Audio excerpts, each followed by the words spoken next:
This is Syra Mueller with Daily.Esports. I am here with Rick Fox, the owner of the Echo Fox brand and organization. How's your day going? It's been great. We obviously just shared a panel together, moderated by you, and which made me feel extremely comfortable because I know your background in esports is rich, but also the company on the panel with Craig Berry and Tobias Sherman made me really feel so special to be included. Because they obviously are doing big things. Tobias for a number of years, and Craig now with ELEAGUE and Turner. So it was nice to be included. What was, I guess, one of the biggest points from today that really interested you? Hearing Craig Berry speak about Turner's commitment to the ELEAGUE was really excited because I've been obviously following it, been included into the ELEAGUE, but not really fully privy to their thought process of how they're going to execute in the coming weeks, in the coming year, and actually their staying power in the coming years moving forward with ELEAGUE and how it will expand. And as you heard him throw out an Overwatch wish list for the expansion of ELEAGUE. I love those guys at Blizzard. I love Overwatch. I've been fortunate to have a couple conversations with them about that. So I'd be excited. I guess we got to get the CSGO and the ELEAGUE executed first, but they are now confirmed for ELEAGUE, so Echo Fox will be part of the ELEAGUE competition. Yes. I guess that's kind of an exclusive, I guess, because we haven't been released yet in the first 6 teams that came out.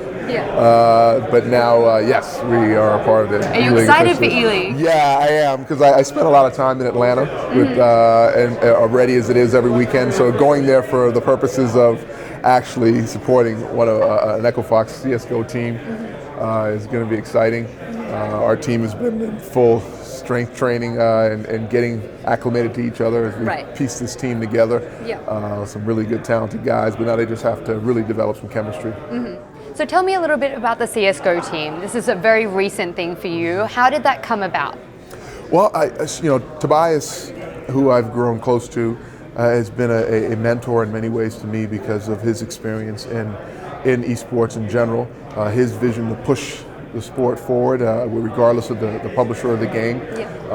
WME and IMG's commitment with Turner to creating the ELEAGUE. They challenged me to get out there and see if I could actually acquire a team, put together a team in the short amount of time. As you know, I was over my head with the League of Legends situation as it was, but I just didn't want to, I didn't want to be left out. I have this problem with being left out, I guess. I wanted to be included. I didn't want to miss the party, and it's going to be quite the party. And so it took about 2 months to really find the right pieces. Mo and Sean leading our charge of our team were great anchors. We didn't think we were going to get Sean Garris because he'd retired from Cloud9, and it took some long conversations and some coaxing to have him come out of retirement. And then Mo with his exciting brand and his personality. I've played with some really big personalities in my career, from Shaq to Dennis Rodman to just a number of guys who are entertaining beyond their skill sets on the floor or in game. So I think fans will really be entertained by him especially.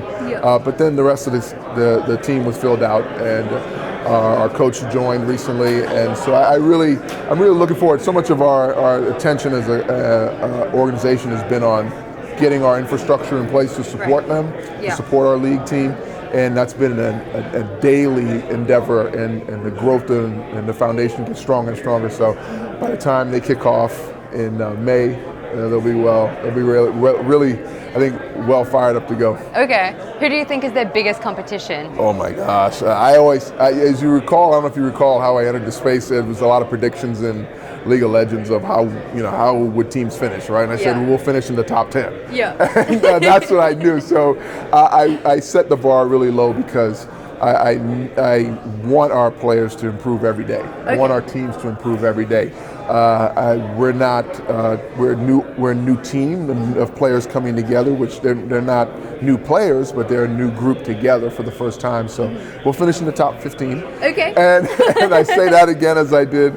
I predict we won't have any visa problems. Okay, hopefully. Fingers crossed this time, guys. And that hopefully will allow us to get out of the gates and be hopefully, competitive and then get better. Like I said, every day get better. So where we're in the competition when playoffs roll around. Okay. Now, speaking of visa issues, you're sorted. The league team is back out there. Yeah. How's it going? It's great. When we finally, boy, someday we can sit down. I'll tell you the story about how close it came down to the wire to get Froggen and KFO in that week where we kicked off our I remember it was a very last-minute announcement. It was beyond last minute. I mean, I was on the phone with Riot, and he was, and Jake was in Canada with. It was literally like right to the deadline of 12 p.m. Yeah. We got in like at 11:45 or something. It was just man. right. I mean, you wouldn't believe it. And he was in, and Jake was in. I'm telling the story now. Like, I hope you guys are entertained. Jake was actually in the consulate office. He was not allowed to have his phone, so I could not reach him to say, do we have approval, or do I have to put in a roster that's completely, once again, sub-based? And he walks out all calm, cool, and collected. He calls me at 11:45. He's like, yeah, man, we're all taken care of. It's great. And I go, oh my God. dude, I've been calling you for the last hour, man. And so it ended up working out, and that kicked off our kind of return to form as a group for the first time again since week one. We were whole, and that we won 4 games in a row, and we had a rough patch against some really Immortals and TSM, really good teams. But I can't wait for tomorrow. Now we're back at it again for the last 4 games, and some really good competitions ahead for us. But we're looking to still, like, the playoffs are still, like, we can see a little bit of it down the road. They're close. They're not there. We got to sprint. Yeah. We can't jog to get there. Yeah. But also, as we know, teams are either tied with us or below us that are also trying to leapfrog us and put us in a relegation situation. So we're not looking to have that be the reality. But the pressures, as I tell my players all the time, I don't really care about the record. I don't care about us beyond that. We show up every day, suit up. We literally make ourselves better and make each other better every day, and the results take care of themselves. That's why we got a 4-0 stretch for those 2 weeks, because they practiced even through all the visa stuff. They practiced every day as if they were going to compete that weekend, and I love them for that. I really do. I love them that they stayed that committed to each other and to what we're trying to do together. Oh, I remember in some of those sub games, you and Froggen and the others were sitting in the front row cheering them on. That was really sweet. And they wanted to be there. That told me a lot about the character of our players and who they were as individuals, but how much they cared about a young organization. It's an organization that they gave a lot of faith to join, which entrusted in me a lot of faith, and I owe them a debt of gratitude for my lifetime, because this is a journey for me as an individual, as an owner. I've been an athlete, I've been a pro athlete, but now I'm an owner, and that takes on a whole new set of responsibilities where I feel responsible to them, and I am responsible for them and the success of the team in so many ways. So for them to hang in there with me through that, and hang in there with our team through those difficult times, and then to come out of the chute again and like really fire on all cylinders, it was really rewarding. Awesome. Now, just if Echo Fox does happen to get relegated, what does that mean? What is that word? I don't even know the definition of that word. We don't think in those terms, but that's obviously a reality of all teams. Some less than others. Immortals. I think they clinched the playoff spot like in week 4. But that's the excellence that's above us. We recognize and we aspire to attain that level, and we're going to get there. We know we're going to get there. We're confident about that. But what lies right below us is obviously the challenge of being 8th, 9th, or 10th, facing the challenger teams, which I watched extremely closely, just out of entertainment. TDK and Ember and Apex and TL the other day, those teams. And so I know TDK, and I know that Apex are the 2 that will be in that relegation tournament, but I also know that we control our own destiny right now with the tiebreaker we have over one of the teams, and if we just handle our own selves in a way that we've been improving every day, then that should not be a conversation for us in 2 weeks. Okay. I want to go to Vegas. I want to hang out in Vegas and do some playoffs. Now, we were joking a little bit just before about the name Echo Fox, and that maybe you should have called it Silver Fox. Can you explain for all of those out there how the name Echo Fox came about?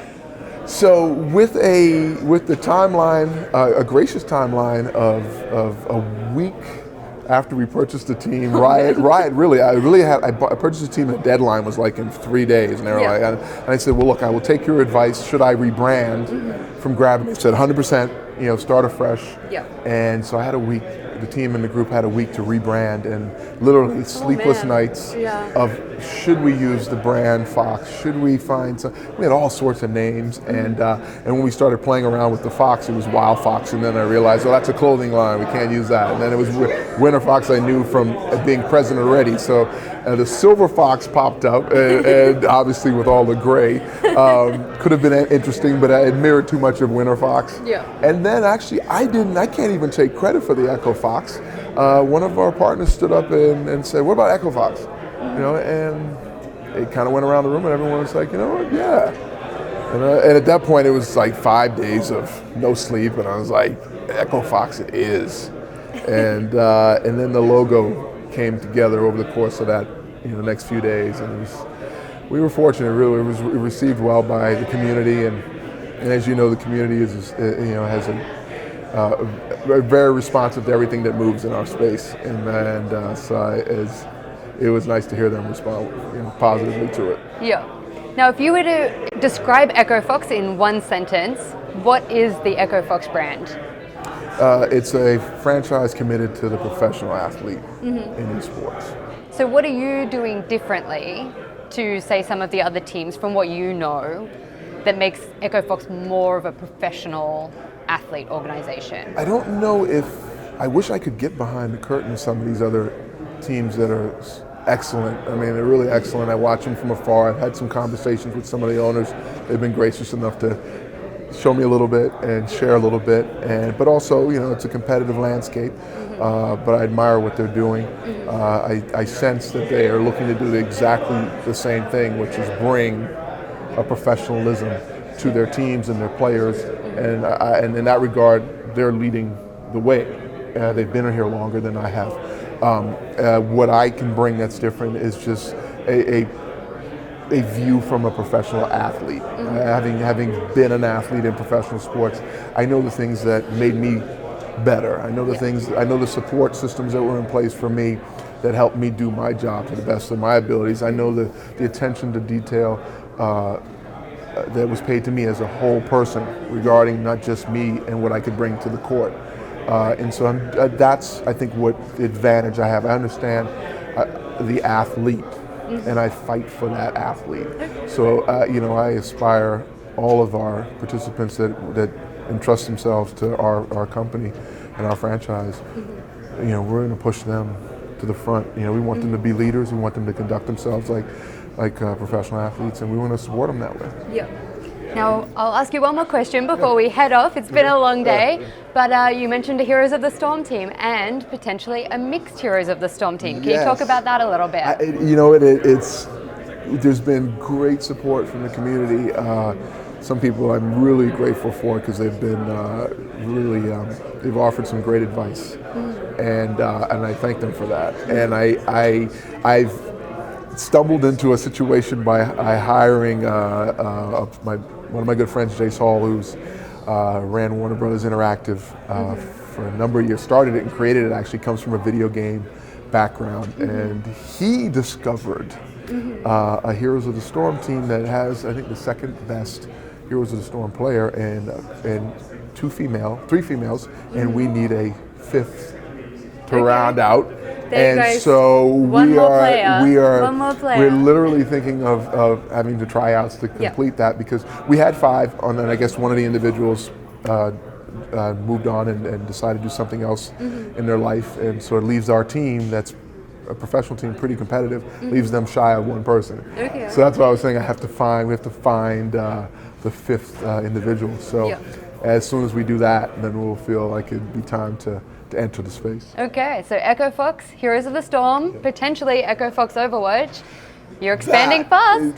Yes, those two are really the focus for us right now. And we're waiting for Overwatch to make an announcement of their esport vertical, and I sense it's going to. We talk about what is the next level of of an esport league where it mirrors exactly what traditional sports looks like, with drafts and combines and a schedule throughout the course of the year that looks really a lot like and I'm hoping that's what they show up with. I hope that's the case, because we want to be a part of it. We do. We'll get in line, but we're excited about the opportunity that I'm doing that sometime this year. Excellent. Thank you so much for taking the time, Rick. This is Sire with Daily.Esports signing off.